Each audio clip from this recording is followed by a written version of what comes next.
That doesn't work. No, it says we're live. Yeah, that's right. Okay, cool. What the hell? Oh, I'm having errors. Fuck. Yes, good. All right, go ahead and give us an intro, and then I'll. I want to like a do do do do do do do do do do do do do. This is Pain Club. I'm Matt Hattress, and you're not. And this is my co-host Rick Strohmeyer, and I'm unprepared. See, do you see what I mean? Do you see? I was like, I'm gonna do it SNL style, and it's gonna fuck you up. Wow, the unprepared is like, so I had this cool idea that I would use the this video thing to be the intro while I stumble around and get this set up, and then lo and behold, it wasn't working the way I was. I'm like, I didn't create a freaking plan B, so there I am, like thumb up my ass, smile on my face, and like, oh, Nicole, do something. Rick Stroh showing his age, guys. Oh. Yeah, except the back felt that best this week than it has all since May. You're an asshole because I have a list here of what I would have said because I didn't know which opener I wanted to use amongst my notes. And the second one was, and my back hurts. Oh, I totally knew that was coming. You're such a dick. No, like we got a new match. Like I threw my back out in May, and I've been unhappy ever since. And just like, God, how shitty. And then like we got a new mattress, and it didn't exactly, not because of my back, but we got a new mattress, and I was like, oh, this should do better than the old one. And like it didn't. And then I ended up making like a slight adjustment to sleep method like earlier this week, and all of a sudden it's like, holy shit, I don't wake up like not being able to get up. So it's a nice adjustment, and like it's amazing with only 4 hours of sleep how great I feel now. So Nicole, what are we drinking? What are you drinking tonight? Dude, I don't change my shit. It's it's iced tea. It's iced tea. You know what? Soon, yes, and I'm going to plug myself here. Oh, go ahead. You should. I had to do the wink in there. Soon, I will be able to drink my own iced tea from my own garden. Because I've bagged up like a gajillion hand-picked, dried lemon verbena leaves, and it's super good for the nighttime and super good for aches and pains and all that. And I've put in dropper bottles, stevia, and I have basil, I have honey sugar, like packets of honey sugar from organic honey from upstate New York, like from local farms and stuff, a whole bunch of shit that's going to be on my website as like the curio. Like curiosity, but curio. So I was like, oh shit, little cabinet, boom, boom. That's cool. It takes a while to make obviously to dry shit if you're doing it by the sun, because like for the tea, I wanted to do that by the sun versus like a dehydrator. Okay. And like all the dried fruits and stuff that like come with it, all that is like from the dehydrator, but like the stevia I used in the dehydrator and then I did like half dried and half whole leaf, because you can do one or the other, and then you fill like the fucking thing up with alcohol and let it sit for it can only sit for like up to 36 hours like max, or it goes from real sweet to bitter as fuck. Okay. And then you have to boil it down, but you can't boil it. It has to simmer like super low, or again it goes from really sweet to bitter as fuck. And I'm like, oh my god, this is ridiculous. And if you taste it, it tastes kind of like vanilla extract, so it's sweet at like really like at first, but one drop of that shit is like 2 packets of sugar. Wow. It's so strong. So I was like, at first I was like, oh yeah, 10 milliliter like droplet bottles that are like this big, and I'm like, That's a lot. You won't even need to replace it for like fucking 5 months. That's cool. That's very Yep, cool. that's it. That's all I'm drinking. Are you having beer? Are you having a better No. drink than I am? No, I am again. Seltzer? No, so let's see where we got it here over here. I have Coffee? a soda. Yeah. So I have a soda. I just by the good folks of Lift Bridge, mini donut cream soda. And yeah, it's amazing. So It's got a little bit of cinnamon in it. It's locally made. These guys make a pretty good beer too. They make a bunch of good beers, but what we so I haven't been drinking a lot of beer this summer, but we have been compensating the lack of that caloric intake by drinking more floats in craft sodas. And so we when we go to one of the local grocery stores, we buy some of the local sodas, and at least once a week we treat ourselves. We split a soda and have a little float to what does a cream soda taste like? I've never had soda. So okay. I mean, like So, I've tasted Coke to not die, like when choking on something, like if my sister had it when I was young, and I've tasted Sprite, but I've never had soda, like other sodas. Imagine a cake donut rolled in cinnamon and sugar. Okay. And this is what it tastes like drinking it. But like seltzery. Yeah. So it's like carbonated milk of Cinnamon Toast Crunch. Okay. That helped me think of what. Yep. Okay, that makes sense. So that's interesting. It is. So you put a dollop of either cinnamon or vanilla ice cream in there, and it's amazing. Is that how you make an egg cream? My dad loves egg creams and he hates soda, and it always confused the living shit out of me. And he used to like try to have me taste it, and I was like, I don't know. I've heard of egg creams a bunch of times. I've just never had it. My grandparents, before they moved to El Paso, they used to live in this tiny 1 square mile town, and it had an old-fashioned soda fountain in the drugstore. And I went there. I went to that drugstore a lot to get like a chocolate soda or something there, because I thought it was so cool to be able to, like, it had like the right smell, the old time vibe. And at 10 years old, I knew that old time vintage shit looked cool. So like, that ties into something else later on in the show. But yeah, so I was like, this is it. And then like one of the last times we were there before they moved to El Paso, that closed down.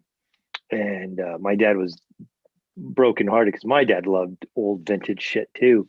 Yeah. And and that was like 2000.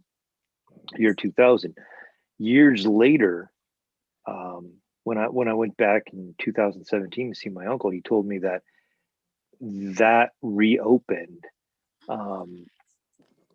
because like enough of the townspeople missed it so much that they were pretty much like decided, well, this is what they needed to make in order to stay afloat and whatnot. And they pretty much had like decided that the townspeople would have a scheduled time to go there to make sure that this place stayed open. So super dope. That's so great. Yeah. I always said, and I said it this past weekend when I was, in small town America, not exactly the small town the mentality that I can like live with, but I always said if I was like a bajillionaire, or if I was like rich as fuck, I would like invest back into small towns, because like they're so fucking like special. Like, there's some of them that like do so many things that like nobody like thinks about. Like Corning is like, that's where glass was fucking not invented, because that's stupid for me to say, but like modernized glass making and bottle making and everything. And it's called like the Crystal City and all that shit. And I went to the glass museum, and I was fucking like, I almost used my own glass, but then I thought about like my injury prone issues. Mhm. And although there's a trained person who probably would fuse it for me and I would just do the design, I was just like, something about a fire near me makes me think like I'll die. I don't know. Wow. So like in Urbana, where my grandfolks are from, they have it's a population of, it might be a little more, but it was a population of 500. Okay. And then, yeah, it's super cool because like no matter where I went down in the town, everybody's like, "Oh, you're Floyd Nelson's grandkid. We heard you were coming." That's creepy. Like But it's cool for like when you visit, but could you imagine living there and like just yeah, like you sneeze the wrong way and they're like, "Yo, Rick fucking no. sneezed So like yesterday, left side." my folks thought they were going to back in like the mid 90s, and that was kind of cool too. But like I'll go back to that story as soon as I finish this one. So and you're right about the little towns because Urbana has Oyster Festival in November every year, and the town goes from like 500 people to 3,000 because it's right on the Chesapeake Bay, and they have a huge marina because people, huge sailing community, and people will just sail on in November, and all of a sudden it becomes like way overpopulated, and for a couple weeks of the year it becomes incredibly touristy. But yeah, like I've never been there for Oyster Festival because I've always been at school or work. My folks have gone just because like my grandparents, um, they thought it was neat as hell. I have to see when ours is. So like I'll go back to my when I see my uncle, he'll give me the tour around the city of the town again and show me what's no longer there and what didn't used to be, and it's kind of that kind of thing. It's cool, and yeah, I love that stuff. good times. So like yeah, yeah, it's a great little town. But yeah, my folks thought my dad was of the impression in 2000 early 1990s that they were going to just pull up stakes and move there, and my dad would like work. He worked for the FAA at that time. He's like, "Oh, he'll work here. Mom will have to reestablish her real estate business." And he was like, "Well, I'm gonna buy this kind of boat, and we're gonna do this and this and this and this." And then that never happened. And then all of a sudden, a couple of years later, my grandparents were like, they didn't like the idea that the nearest hospital was 40 minutes away. So that's the big kicker. And because they got snowed in on a blizzard, and my uncle, who like lives 5 miles away, ended up coming and shoveling them out, not because they needed it, but he said, "I want you guys to be prepared in case we need to call an ambulance." And so he just made sure they were taken care of, and that's freaking cool. That's nice of him. Yeah, great guy. So yeah. So we are back from a dead week, and that's cool. Like I I was got a telling, tripod thing to use in our dead did week. you? Nice. Yeah. That's fancy. How do you like it? I don't know. It's my first time using it. Well, it It looks was pro. cheap. I was at Walmart and I was like, "Oh, look, this looks like a great idea for the show." Perfect. Like, if it works out, I will buy a better one. For those of you who don't know, we run this show on a shoestring budget. Like I think like $200 total has been spent into it. So yeah. No, that's great. I'm glad you got a tripod. It's always better than like last night when I was on Booze and Buddies, I had to have my camera set up to look at a table while I'm sitting down. So I didn't have the mount for my iPad to be held um, vertically. So I had to bungee it to my desk chair with a chunk of styrofoam to hold it up. And I mean, it was fine, but I'm like, the chair is insulating the iPad even more so that it overheated. And I'm like, wow, nobody gets to see how fucking janky this looks, but it looks like glad that the dogs weren't home so that nobody's bumping the chair or anything. It's like, that's goofy. Yeah. So back from dead week, we got homework. You got something to share with us, Nicole? Besides my stepdad's very needy cat. Yeah. No. She just ran up and she's like, meow. So Okay. I did 2 of these and then I realized one of them did not go with what we were saying. So this is like my half finished one. Apologize. Sign up the cross. So it's a really cool sculpt that Owlberry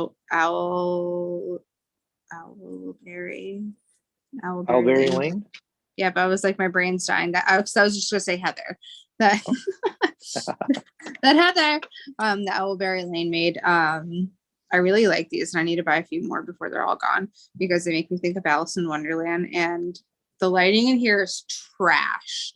Just need to like side note that I'm in my stepdad's apartment right now versus my own because he's leaving. He's in the hospital. He's fine, but he's leaving tomorrow. And I came up here to have like some peace and quiet. And the cat's like a pain in the ass and needs like lots of attention. So I'm like bonding with her for a little bit. I'll tell you what the colors are. So like, yeah, because look, it looks fluorescent. This is not what this isn't what it looks like. It's so funny. Okay. So we have like, it's yellow green, and then we have it's kind of reversed by accident. That's my bad. And that's what I need to fix. This is supposed to be the red violet, and then that's supposed to be the violet with the against the yellow, and then to have it works. The complementary colors. And then I'm gonna dot it around with the next to offset, like kind of offset it and give it just like that mandala dotty look, only around the petals though. And it's so hard to see it. It's so like, and you got that from Heather? Yeah. Nice. And it comes with this little like acrylic like stand for it to like go like that. When you buy the blank, it comes like that. So then it's like ready to go. And she gives you mounting tape for the thing, which is fucking incredible. So like literally paint this and it's ready to sell. The other one I did, I realized that I wasn't actually using the color wheel in any shape, way, or form. But it made no sense. That's the point of this. I picked a random color, but then I just literally was not going with what we were saying. And I was like, wait. Like I realized it like afterwards, but I already had started this one and it was going with the theme. So that's right.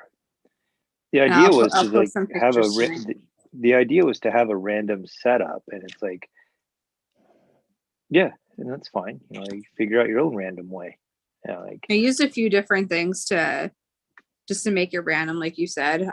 Besides the platform, I used the new no pitching things, but I used the new Flats by Golden to get like the base colors, and then I used inks to do like the highlightings. And I was thinking, like initially I was thinking of using alcohol ink, and then I was like, okay, no, this is too porous. It's just gonna like literally absorb the shit out of it, and it's gonna just not go anywhere. And then the dots, I'm gonna use Posca markers, so it'll have a few, like a few different randomness. And I wanted to make sure I use the markers because that's how I determine the color. If you remember in the show, I did the thingy in the bag and it was green. There you go. That's perfect. So I wanted to connect the randomness back over. Perfect. I know that you do 1,000 things, so I'm not even going to ask. What did you do, Ray? Well, I appreciate. Well, it's nice being asked. I was also on vacation, people. So you had your own things to do. So, like, all right, I had to touch up that Mark Dean Becca, and I can't find it. Fuck. When I'm going to send you the pictures for this because everybody just got to see everything else. There we go. So I got to touch up that Mark Dean Becca. Oh my God.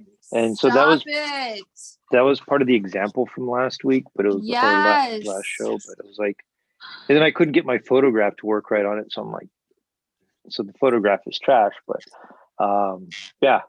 So we got that dude going on, and then let's see. Whoops. Am I still sharing? I'm, I don't know. No, you're not. Okay, good. Now we'll just go back there, and then we'll shit. Now, why don't you click it first before you go and share the screen? Well, thanks.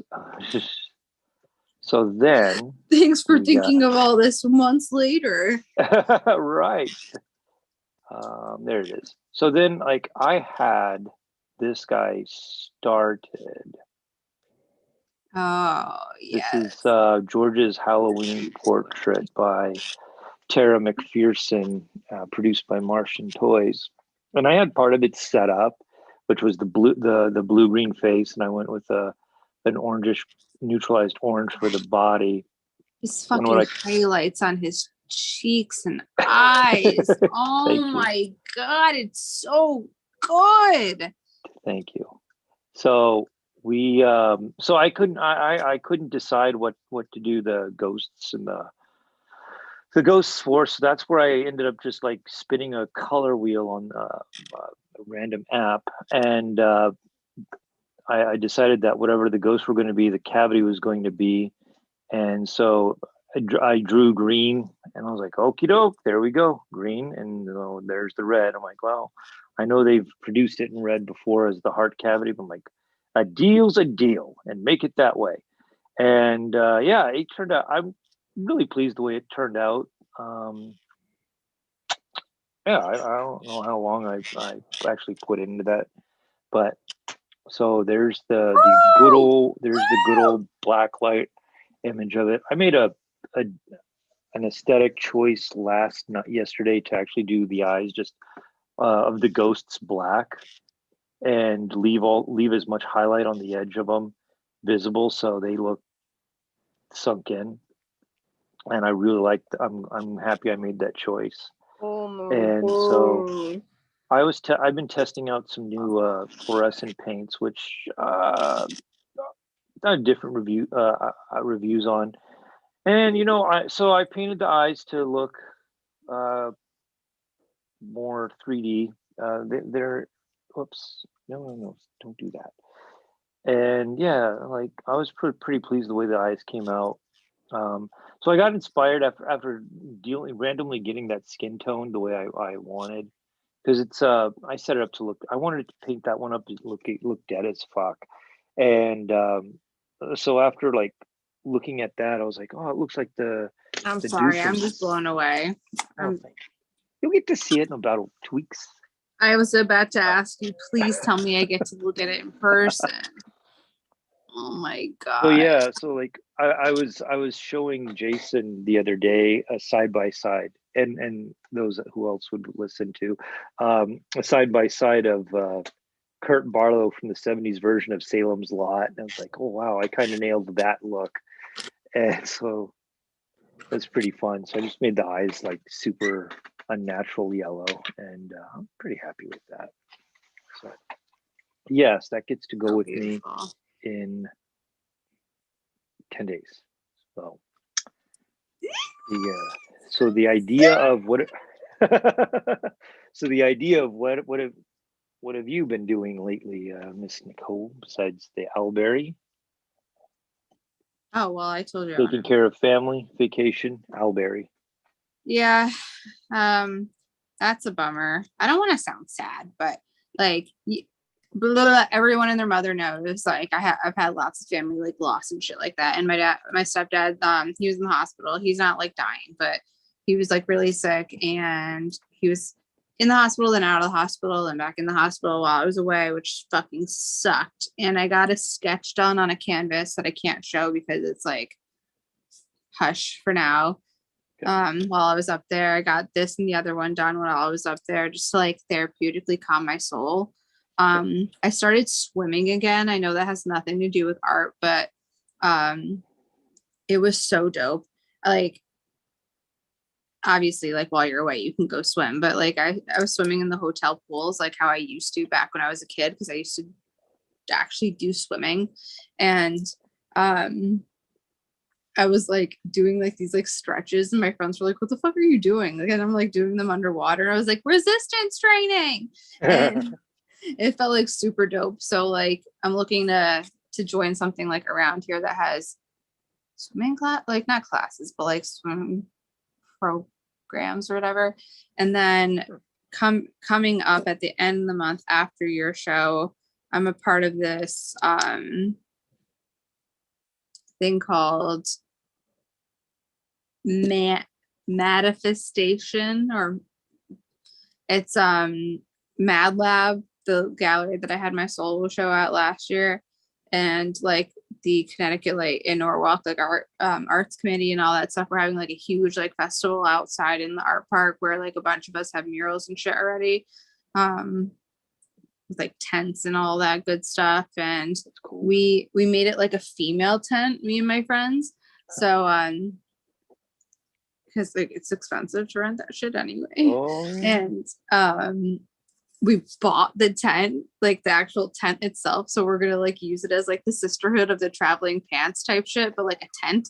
Nice. Like you know, it's for the arts. And one of my girls, Heather, she does like chakra bracelets and like different beaded bracelets and necklaces and stuff like that. And then Kristen, she was one of my artists that I did it on here once. She did the Madonna. She does like that watercolor kind of like splashy painting with like the line work in it. She's in there. And then me.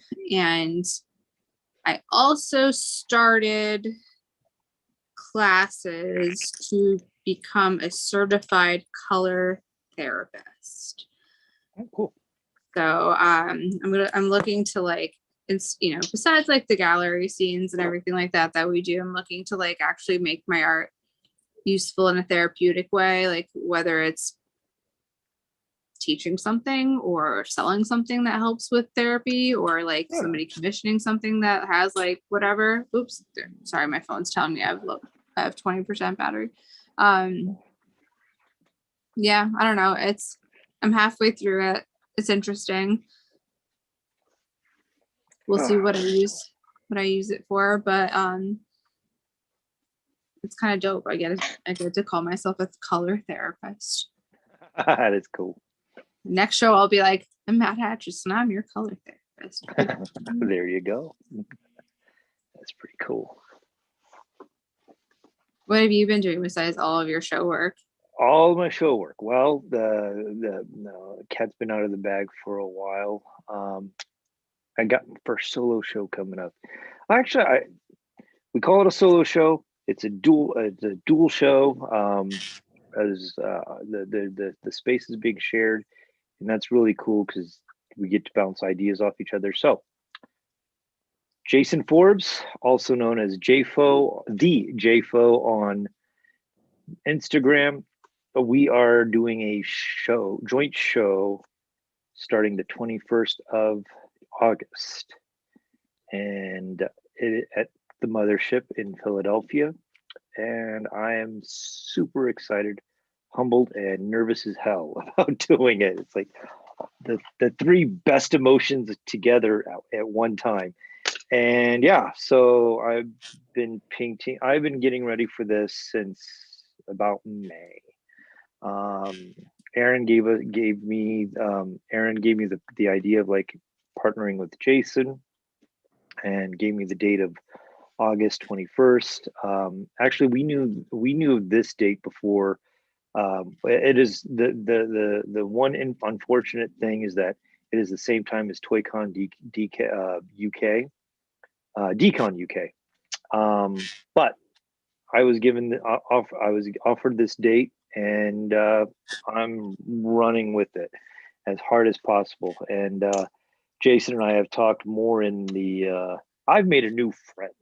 It's like Jason and I have talked a lot about ideas all the time, and it's cool. We got a couple collaborations for the show, and your names rhyme. JFO Rickstro, yeah. So like, it was funny though. Somebody should have Colin make a rap for you.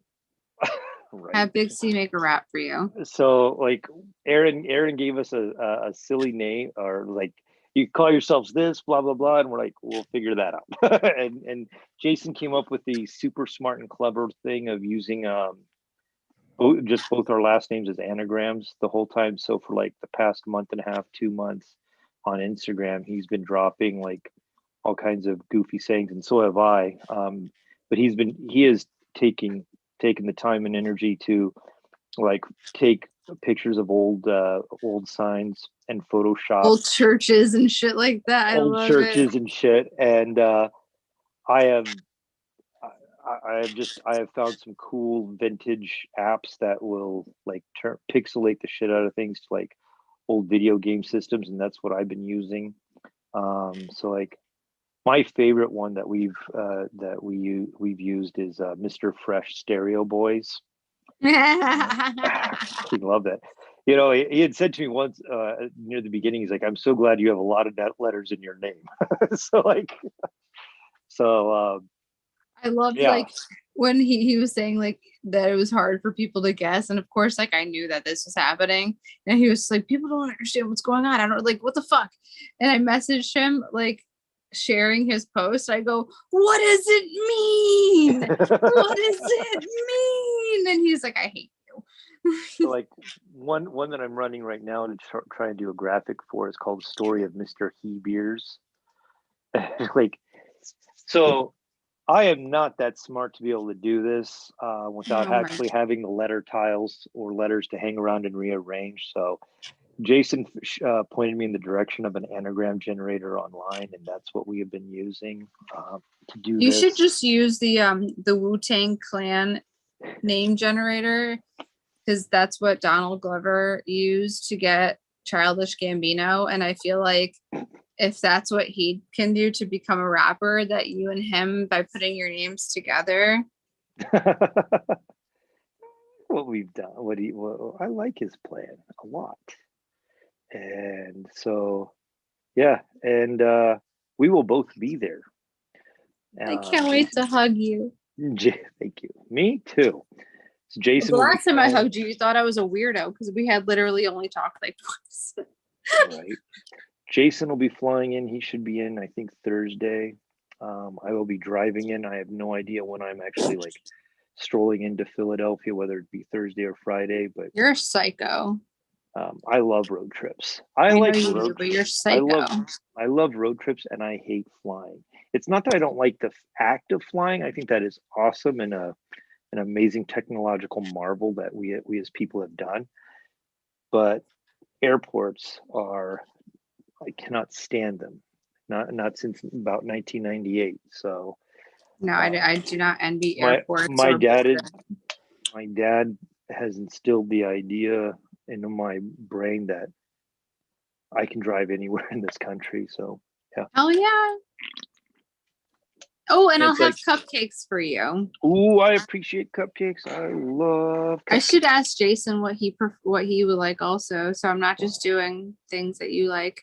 And then all of a sudden he turns around and he's like, I'm allergic to lemon. And I'm like, well, that's tough because that's what they all are. Well, there you go. Could you imagine? That would be so fucked up. Hey, for those watching in the comment section of YouTube, please put your favorite type of cupcake. Yeah. And don't be basic and say vanilla. Wow, yeah. I mean, you can, but like, give me the frosting cake combo. Be like, I need a chocolate thing with Irish cream with frosting. I've done that. Coconut sprinkled on top. I've not done that, but I've made an Irish car bomb cupcake. There you go. I love this. We have a Mediterranean cafe that makes 9-inch tall cakes, and it's like we will we get a slice there. They make some pretty yummy things. They have a peanut butter cupcake that's amazing. So yeah, I look forward. I used to do former life, in my multiple former lives. I used to be a pastry chef, or like an assistant pastry chef, I should say. And there was one cafe I worked at, and that's where I first started selling like my cupcakes outside of me just making it for like my friends. And when I worked at the mall, literally this is how I started hustling it. And I stopped hustling cupcakes, mind you, because it's exhausting. And plus doing everything else that I do. Unless somebody asked me to make it. Blah, blah, blah. I used to walk around like toting a carrier, like the cupcake carrier, and fucking giving them out to people. And if I had cake pops, I'd be like $1, $1, which was cheap as shit, but it was just to get it out there. And I did these, it was the first cupcake I did. It was chocolate cupcake with a whipped peanut butter frosting on top, and it was dipped in like chocolate, so it looked like, a brown bonnet ice cream cone, kind of like that, but like not fully dipped in, like just the peak. And the people who owned the cafe when I left, they wanted to like buy the recipe from me, and I fucking was so smart not to do that shit. I mean, they closed, so I guess it wouldn't matter now, but I was so smart not to do that. Like, I don't know if anyone would make money off of it, but my brain told me don't sell your proprietary information, and I was only like 20, so I was so proud of myself not being like, here, selling it for $300. Ooh, look, I made money. Because I made plenty more than that afterwards. Well, you have to do a licensing agreement that says, yeah, I'll sell you the information, but I still get to make my own product. Yeah, well, I was 20, and that's not what the fucking thing said. And I was like, no. Well, there you go. I wasn't allowed to make them and sell them. Oh, then there you go. That's no. It had to be like their cafe exclusive, and I was like, nay, nay. No, nay. There you go. That's good for 20-year-old Nicole. Oh, and in the comment section, guys, give Rick really cool places that he should stop in between Minnesota to New York. Yeah, so like I'm gonna try and yeah, I got to figure out a better way to go around Chicago, because he will not be going in Chicago. No, but yeah. So you got to go around Chicago. The Chicago it can eat away 4 hours on a trip, and I'll be going through. Sounds like New York. Ohio, yeah, exactly. So like I'll go through Ohio, and I have no idea what part of Ohio I'm trekking through yet. But part of me is like, I know folks in Ohio, so Are you going to come through here? No. You don't come through Connecticut? No, dude, I don't believe so. You're too far north. Oh, no. Okay. I see where, never mind. I literally just did this trip. Why would I think that anybody, never mind. That's all right. But then like I'll from Philly, I'm going to go down to Urbana, Chesapeake Bay. Then I'm going to come back up to Philly for a day and then come on home, because I don't Labor Day starts late this year, so I don't think I go back to work until like the 8th or 9th. Give him places in Philly that you think he should go also. And don't tell him Pat's and Geno's. Yes, you can shame me in the comments for this also. So like Alex and I have a plan for cheesesteak, lobster cheesesteaks on Friday.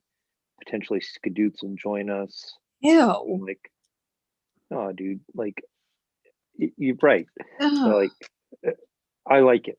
So I know you do. Ooh. So we'll is it meat and lobster, or is it just lobster? Yeah. So you got your beef, and then they just put like a dozen little cubes of lobster meat on top. Okay, I can get behind this now. I literally thought you meant a lobster roll with provolone on top, and I wanted to die. So like I said this last night too. I flinched the first time Alex was like, you got to get a lobster roll, lobster cheesesteak, because like, to me, seafood and cheese do not mix. And that's what I was picturing, was literally a lobster cheese. I was like, you know what? When in Rome, Alex has not led me. Alex is a stoner. He has not led me astray. Don't let people know that. Oh, I'm sorry. Alex is a great guy, and yeah. And yeah, he has not led me astray in his culinary adventures. In fact, I have led him. We trust each other's food judgments. How about that? So yeah, that's pretty cool. I really wish that this one place that I used to get my like favorite cheesesteak like type of thing from was still making that variation of the food. They made cheesesteak empanadas, and every time I went nice. I went to Philly, I would get them. And I remember they like I didn't see it on the online menu, and I was like, oh, maybe sometimes they just, because I know a lot of times some places just don't have it on the menu up there, but it's still there. And Kevin from Martian called them for me. And he turns around and he goes, I really, really, really hate telling you this. They don't make them anymore. They make chorizo ones instead. He's on the phone still. He's like, do you want those? And I was so upset. And he could see it in my eyes. I was like, no. It was like literally for years. Anytime I went into Philly, I was like, okay. Because what's his name? Guy Fieri did a diners, drive-ins, and dives, and there was an app that I used to, every city I went to, I used to fucking pull that shit out. It was like where like people ate on TV shows kind of shit. Okay. So you could like pick and choose each place what it was known for. So when I would go to Philly, I would do like I would always get that, but I would always go like to a different dessert place or whatever. But we have to go to Reading Market. Okay. About 5 years ago, we had planned that we went to Chicago for a weekend, and she said, well, I don't know. We were like hemming and hawing about where to go, and I'm like, we're just going to pull up Anthony Bourdain's suggestions, and we'll do that. And yeah, like there were two times we ate off that suggestion, and one was okay, one was like, holy shit. It was good, but it's like they wanted how much for a fucking hamburger? So yeah, so like it was cool. Yeah, so I'm super excited, and along with the solo show, which is the biggest thing for the summer. Excuse me. We got the Rainbow Sparkle show coming up next week. I'm the blue green color. I will. I'll share a picture of that this week. Except the amazingly smart dude that I am, totally forgot to take a regular lit picture of my toy. So I have two great blacklight pictures. And let's see. And then the Friday before my show or our show, I'll be part of the Robin's Nest show, which that has to get shipped out tomorrow. Block party. Yeah, block party. That's what the other one's for. The other owlberry piece is for.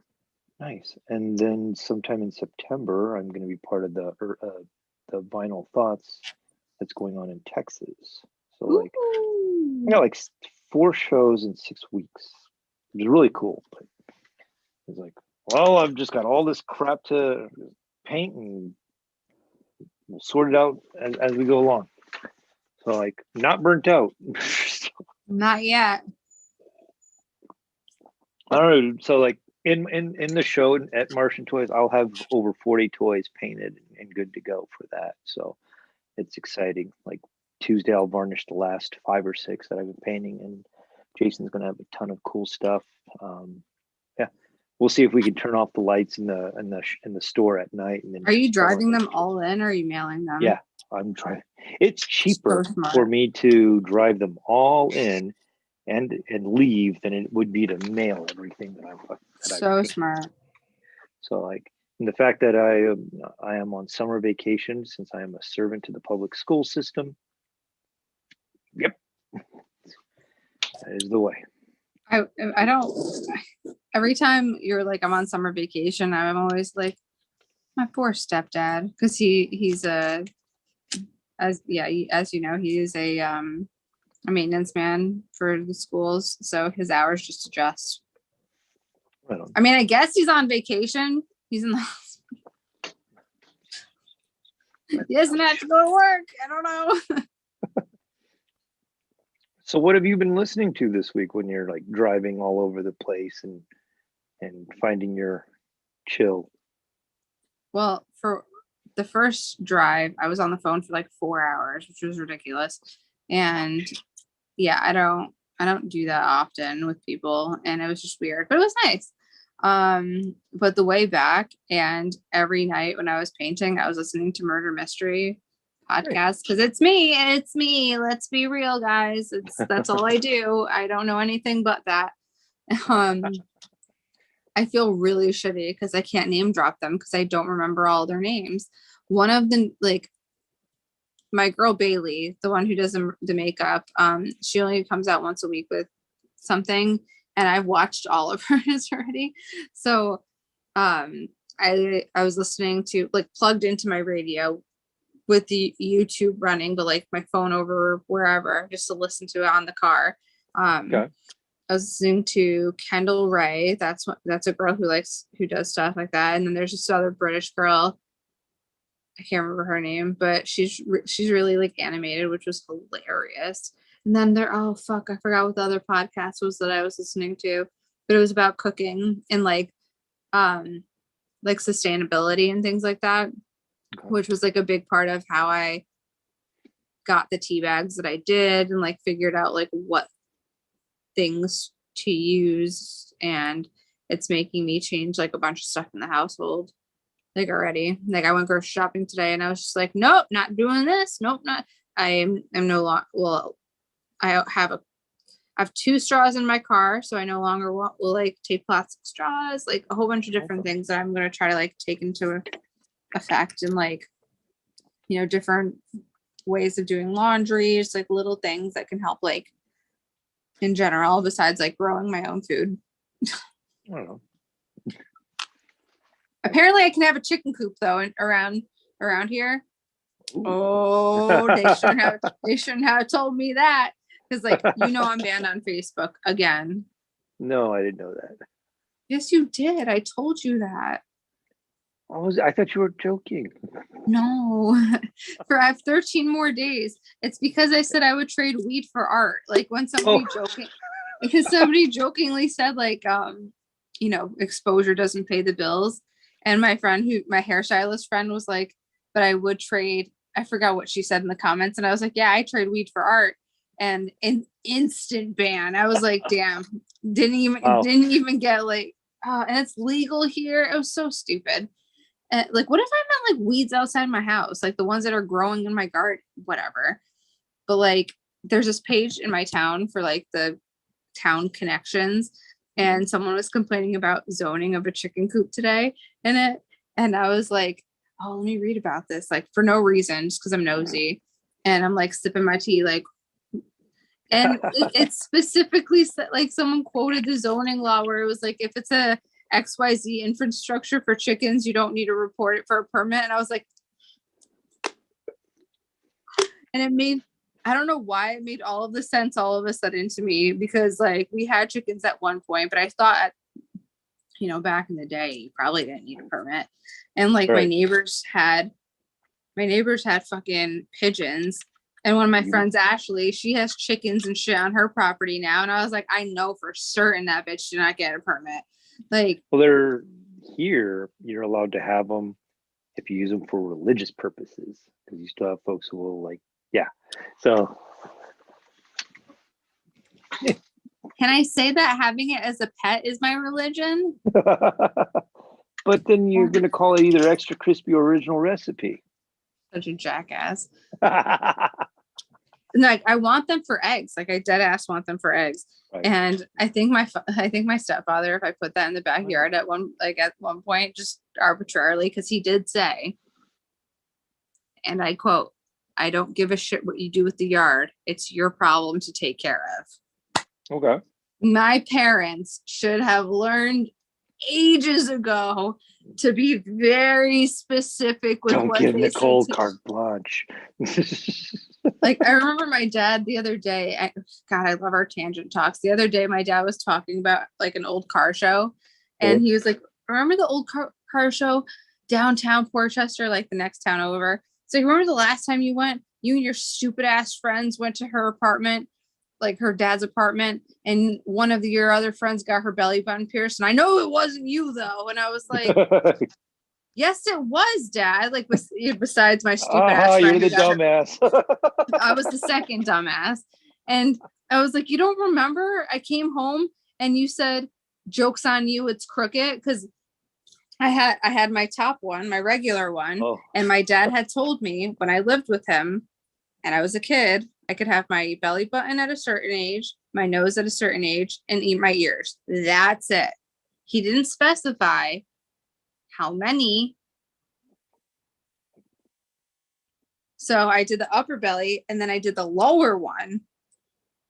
And the lower one is where I did it like sketchy in my friend's apartment and all that stuff like that. And he's like, no, he's like freaking out in the car. And I'm like, dude, I was like 16. This is like 15 fucking years ago. And I'm a grown ass woman now. And you fucking knew it then. Like, but he fucked up because I used to like, you can't see it, but I used to have like my ears all pierced all the way up to here. I had them like the insides. And my dad, like, legit, it drove him fucking crazy because he fucked up. And he's a man of his word, so he wasn't about to like throw in extra like addendums to the Constitution here. Like, there you go. Oh, that's so cool. Frank said, my stepdad said, you're guarding your problem, so we gonna get chickens, and I'm name one Rick. I have a buddy who has a farm, and he gives us eggs all the whenever we're up there. You need eggs, and like there's definitely a difference between a farm raised egg than like that store bought shit. Like the store bought stuff, after you have one of these orange things, it's like eating water.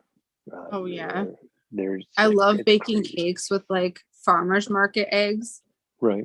Oh, so Like once, and using like farm milk, like just all fresh farm shit in a cake. If you compare it to not store bought cake, but like me making it for you, like with store eggs, store milk, store butter, like all that compared to like literally going to like a farmer's market and bringing it back. yeah, It's insane, the night and day difference. And you don't even think about it until you eat it and you're like, damn, dude. yeah. Or like a Amazing what duck that egg. really. They're so rich, but they're so Oh, I've never had the that. yolks are very like big. Okay, very cool. Yeah, my buddy had a red-tailed hawk come down and kill his rooster once, and he's like running down after the because it's like it scooped in, killed the rooster, and he's like racing down, and he's like, I can't shoot it because that's illegal. He's like got his shovel and he's like making all these noise, and the thing just kind of like meanders off, and there's the fucking rooster screaming like hell because it had its lower half pulled out. My buddy had to put it down, then bury, and like with the shovel he was trying to shoe the hawk with, he's buried it right there. He's like, well, that cost him $100. I'm like, dang, dude. Dude, I'd be Watch out. fucking traumatized. What are you talking about? I would literally have PTSD from that shit. Like, and he's had foxes and other stuff, and he's like trying to be all like late at Well, now night I with don't the know if I want fucking chickens. The hell? oh I can't build anything that like fucking. I'm already talking about buying a greenhouse and putting it outside so I don't have to deal with the bullshit. Be aware that if you have wildlife in the area, they will look at that as a buffet. So like I mean, if you have raccoons and foxes, they'll find a way. So like not I do not want to discourage you. God, no, because like I love the idea. And besides, if you have ticks in the area, the chickens will eat them. So that's amazing. So like maybe I chicken, can put okay, I'll so figure like, it out. I'll but make like a house. like yeah, Oh, I'll knock down my shed and I'll make a chicken coop. there you go. It's a useless shed. Like literally, I don't know why it's there. I bet you There can find was out a how to brick recoup oven it. out there for wood burning, and that's not Nice. useful anymore. So, and I asked my stepdad like, how much would it cost for me to fix it? And he said, not enough for you to try. And I said, okay, well then that's a great answer. So, I could knock that down and put a chicken coop. Yeah. Well, like by all means, go for it. I was just like, I'm relaying the worst story imaginable because you prepare for the worst, and if it doesn't happen, Great. Thankfully, like I live around like a lot of people. There you go. Like in my suburban like way here, it's very like house, house, house, house, house, house, house. There you go. If you go a little further back where people have money and they're not like me and they're not normal, I'm sorry, here they are normal. Let me correct myself. I'm the weird one. If I went literally across Route 1, like the post road, the original post road, if I literally just crossed it, I would have more like likely encounters of foxes and even fucking bears. And here, maybe I'll maybe have the raccoons. My biggest issue that I face with my garden in general is squirrels, and that's it. But squirrels aren't going to eat my chickens. I'm pretty sure my chickens would peck the shit out of those squirrels if I did that. That's cool.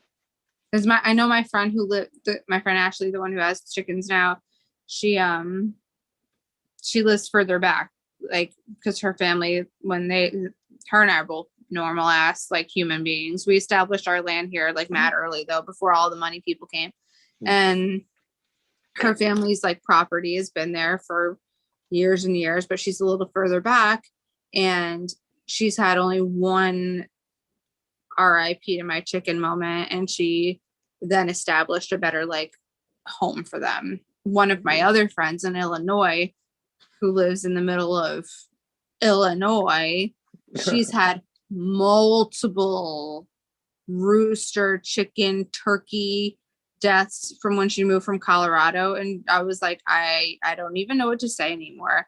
Like I'm sorry for your loss, because like they're all her babies. Like it became like 10, 11, 12, like multiple, because they were hawks, raccoons, like I forgot what else she said came in there. Like tons of shit came in and just like snatched her poor babies and bye. Like she only saw remnants of like 2, I think she said, out of like all like 12. But it was kind of like, no shit, what happened to them? If you're an owner of like these things, I guess like you know. And I was like, I don't know if I could even like, I'd be a mess. I'd be a fucking mess.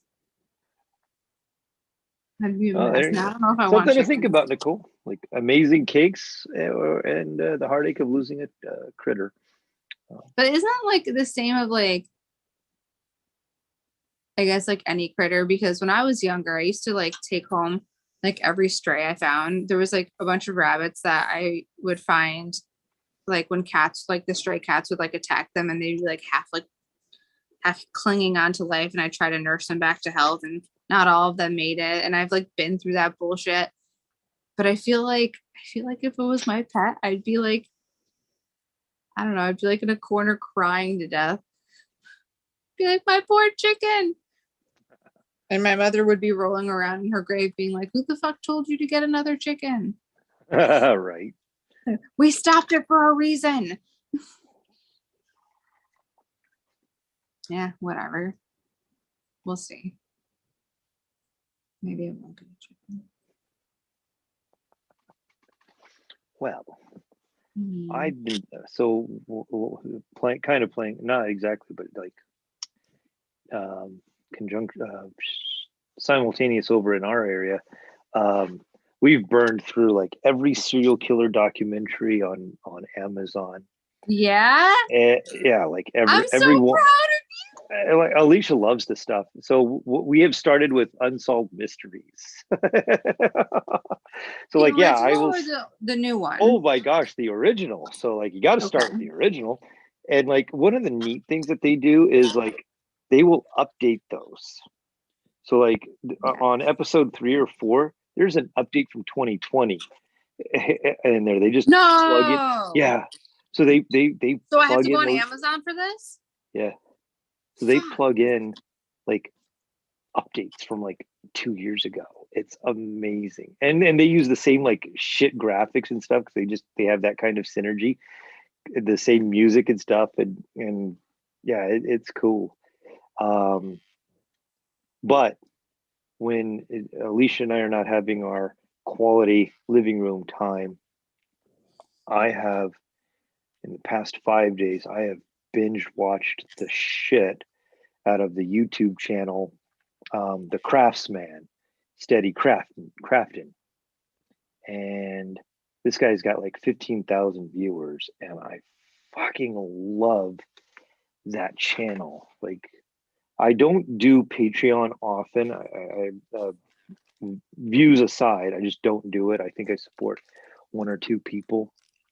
I'm probably going to be giving this guy like money. Like I've watched so many damn episodes of his stuff. So this guy, you don't see him ever. He's always got gloves on. He uses a sock puppet to talk to the camera.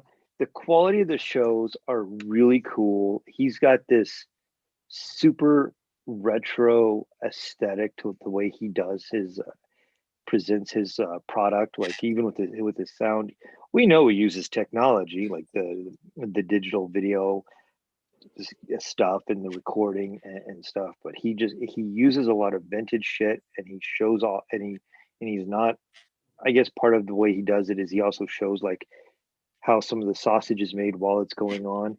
And this guy just stays in character the whole time. He talks kind of like um, Cajun Southerner, and it's freaking amazing. And so like this guy gets in front The of Craftsman. the craftsman. Yeah, all one word. The Crafsman. So there's no T in the Craftsman, and so he's very relevant to what we do in the toy scene, because this guy shows a lot of casting and mold making and stuff too, and it's he covers a lot of crap, and like he gets in I front. wonder if he's the guy that showed me how to do a mold. I don't know. I'll look it up. He gets in front of his shit too, because he'll be like, he's like, well, some of you might say, Craftsman, what are you doing over here? Why are you doing it this way? He's like, well, there's more than one way to do it. I'm going to do it this way. If you have a better way to do it, just put it in the comments below. We'll be positive and da da da da da. And he's just like, just super fun to watch. And so like on one of his episodes, he was showing like all his glow in the dark stuff, and it didn't turn out well. And then he pans over to his shelf because his workshop just looks like an old timey thing. And he's got all these action figures and stuff. And he's like, as he's panning, he's like, you see that one right there? That one. And he turns off the lights. He pulls on flat spots on a black light onto this unsmart bomb by Resin Rookie. And I'm like, I know that. And I know who that is. And it's just like, it shows off how great the glow is and stuff. And he gives Resin Rookie a little bump. And I'm like, man, I like this dude's Oh, Nick. So like, yeah, like not that he needs a bump from me, but I'm like, dude, I've like, and he stays calm and chill. It's like a Cajun Bob Ross almost. It's super cool. I'm like, man, I have been listening to you while I paint, because like I'm not stressed, but I am enjoying like listening to this guy's delivery, watching what he does, and the whole thing. I'm like, man, thank you, Craftsman. Like he's got this, yeah. Like I don't know, that's cool. So there you go.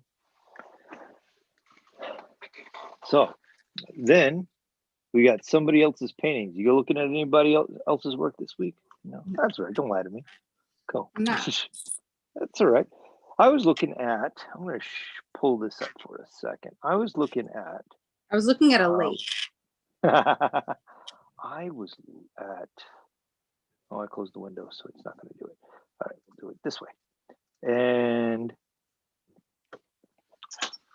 so on another model group, had this dude show off this miniature that he had painted 3 different ways, or he wanted it to look black, but he also like, so his intent was to have like black metal armor, okay? And it was very clear why he did it. To me, it was very clear why he did it. And people are all up in the group like, why'd you do that? And so Venom, the old school Todd McFarlane Venom came to mind, like, because Ooh. I mean Venom's black and but all his edges are highlighted in blue because it would be boring as fuck if that were just a black blob. But when Venom's black, but how do you? But so Todd McFarlane had a fantastic way. And I know other people did too, but primarily, but this was the example I figured out there, and I'm sharing it here about the idea that yes, Venom is black, but when the light shines on him, what color do you see? And you could go grayscale, you could go a light gray to a medium gray to black, but Todd McFarlane chose blue, and like this dude's like Purple Knight, I was like, yeah, it's not out of the ordinary to want to do that. Like, and of course, you know, with even with Spawn, there you go. Spawn's black, got a black suit, and the blue highlights just work super on it, you know. And so that's what I was looking up, and I thought that was And the movie's pretty. coming out. Yeah, absolutely. I got to call. Absolutely. So I was like, that's pretty cool. And then like explain why on the forum on the forum why, you know, because the dude who actually showed off didn't want to that's why I did it, but I'm like, hey, you do it this way. And so I thought we would show off or showcase an idea of how to make black a little richer in the technique of the week.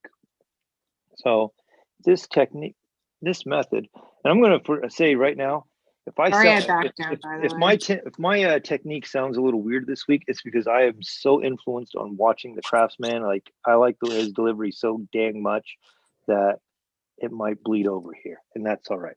So what we're doing tonight is we're going to be painting some black, and everybody can paint black. I'm going to use just a piece of Comatex to mix my paint on, because not my wet palette because I don't have enough room. So I've got some, and I'm using artist colors today. This can be done with model paints as well. The one discrepancy on the model paints is that sometimes the manufacturers add white to a paint, and so that it just has that. It helps make sure that you have your coverage. And so on the paints I'm using tonight, some are more transparent than others because the one nice thing is that they do have like a little bar on there. It's like just a couple backslashes, and they put a paint sample over top of it. That's actual paint, not printed. I love And that. to show off that it's transparent. And a few manufacturers do that. So like this one, you can't see the bars because you know lamp black's black. So the secret, the idea here is to add a transparent color to your black to give it a little more richness. This is just one coat applied of lamp black. Lamp black, most blacks have like a little bit of pigment in there just to give it a little, temperature, whether it be cool or warm. Mars black has iron oxide in it, as we all know, and lamp black's got something to make it a little cooler. And tonight I'm going to show like the idea of adding not one, but three different paints to it to just beef it up more. So I'm gonna add some phthalo green to the black, and I'm using an airbrush phthalo green to just over exaggerate the idea that it's transparent. You can see that that's transparent. And I already painted, so there's just plain old lamp black, and then I had mixed just a little bit of the phthalo green with that to just give it a little oompa kick. And so all you do, we're going to actually move it back over here. And there's what the phthalo green looks like, one coat. You can see it's transparent because I'm using the canvas paper. I buy myself a pad of this every once in a while thinking, oh, it'd be cool to do that. And I hate drawing on them, and I don't know why I buy them, but it turns out I do. The same thing. Yeah. So like, here we go. People gift them to me, and I'm like, thanks. So there's the lamp black and a little bit of the phthalo blue. I'm just gonna squeeze over some over here. It doesn't take much to actually darken it, and all of a sudden, you know, one coat. And if I thin it out, you can start to see like it's got that green tint in there. And this isn't like, oh, a revolutionary idea, but it's like that's how you just make your blacks a little sexier by adding a little extra color to it. Now, if you're like me and when you're painting stuff and you don't want to have just a flat shape or flat color, and you want to give it a little transition, you'll add more color to it. Now, if I pile this mixture that I just made on here, or even just this this phthalo green, it's never going to get any darker than that because it's so transparent. You're just going to build it up. It's going to be a little green. So this is where we then break out the white. And we have two options here on this. And before I go into that, when you do your base, make sure your color doesn't have white in it. And the indicator is that you can see the bars. Most model paints, like I said, they do it. They do add white. If it's got white in it and you start doing this, you're just gonna, and you mix it as a base this way, you're gonna end up having like a gray instead. And it'll be obvious. It'll be like, well, why does it look like a red turd instead of like just a rich or black? And that's because there's a little white interacting with it. But once you get that first layer down there, what I would do is you can either mix a little white in with your your added color that you're shading, or I mean just a little bit of white, right? So we're just going to add a little bit, and I'm mixing it with the green itself, not the black. And that's just going to slowly build up and let that green show up. And we're creating a value scale now with just that green and white. And I'm just going to beef it up a couple more times to just show. But you can see now how it's starting to just pop. And I'll go one more value. And if I were using my wet palette, this would be like super slick, but I didn't want to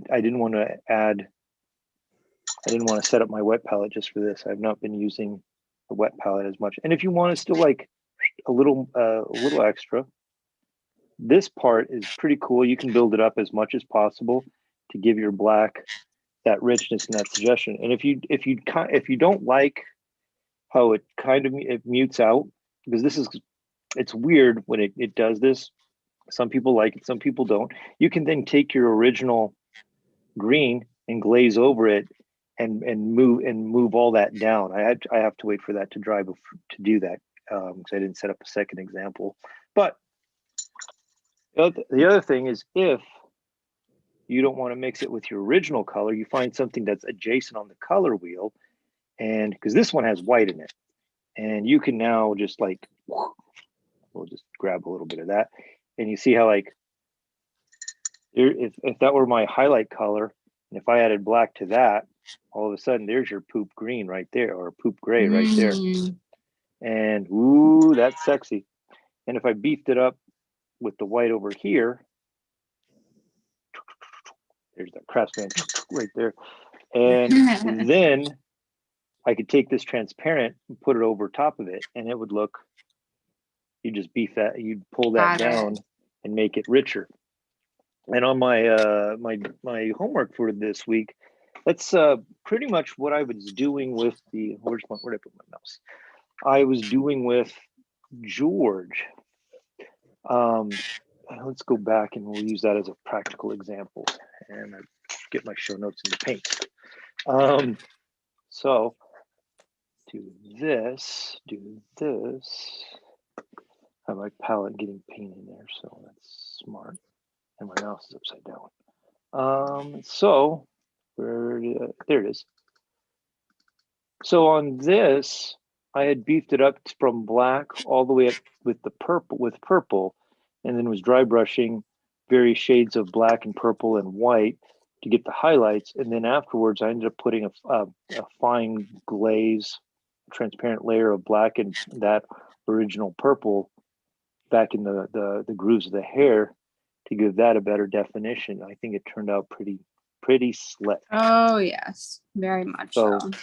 And that the inside lining of that cloak isn't really black. It's it's black, and then it goes with purple, and then to a magenta, and then there's a white added to it, then an extra bonus color underneath to make it go like that. Wow. So yeah, it's really nice when you can like kind of make a fake rich black, and then you can fake it with other colors over top of it.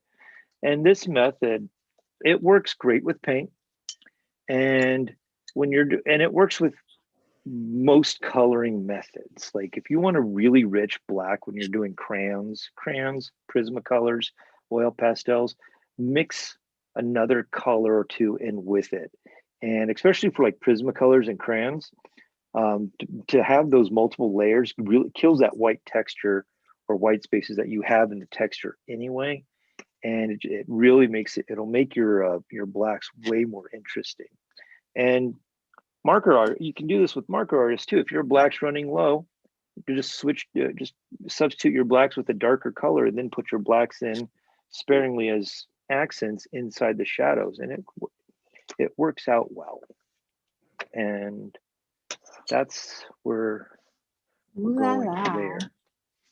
So like, and like, there's a lot of stuff that you'll see on the 21st that I didn't. It looks black, but it's not, because I just go with an incredibly dark violet or umber to make it look like it is, but it's a nice layering of colors to just create that optical illusion that it's dark. So good. Oh, so good. I can't wait. You have to show. You'll have to give me, because I'm going to come early. You'll have to give me like a special like run by run.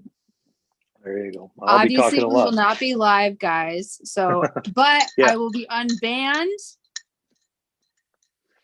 Well, and I will. So there will be a live stream of some sort, one way, shape, or form.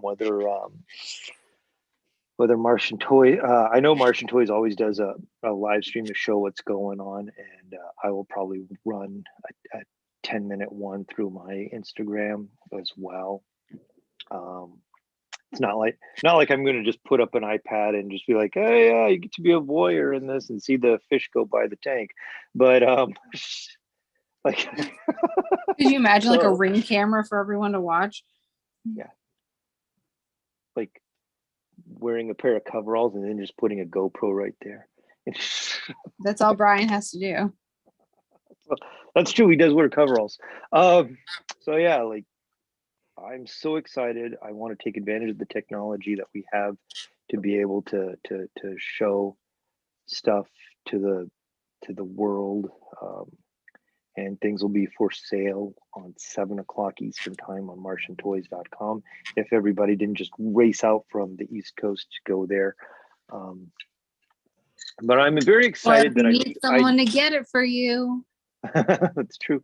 I'm very excited to know that we have a handful of people that are traveling outside of Philly to come in, and I've been if I don't know that you're from the East Coast, I apologize. But I've been sending out invitations personally to people on Messenger to be like, please come out, please show up.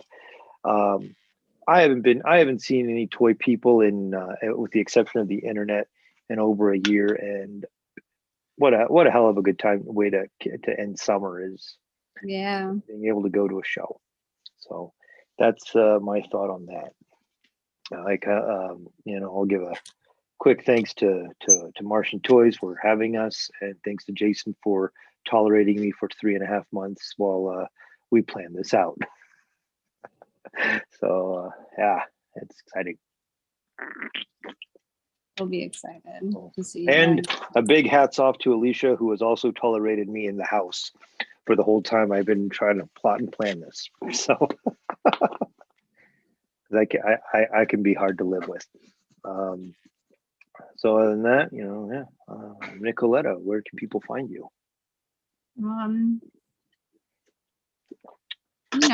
Not here since I'm banned. I give up on that. Instagram, Hatches. I am Rick Stroh at RICSTROH on Instagram. I am live in 2 weeks at Philadelphia. Please come on out, say hi.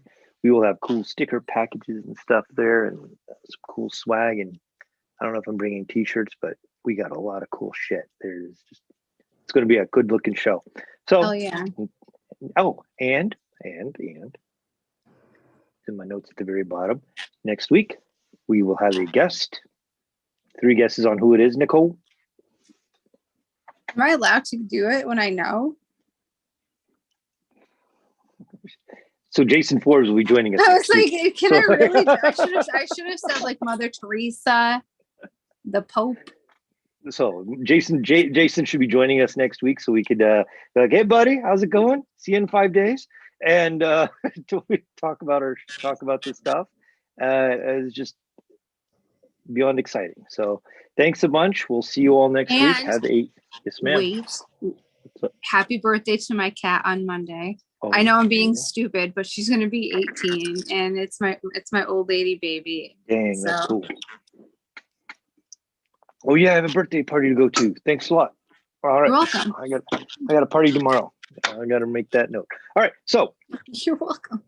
August 21st, Mr. Fresh Stereo Boys in the mothership. Easter Art.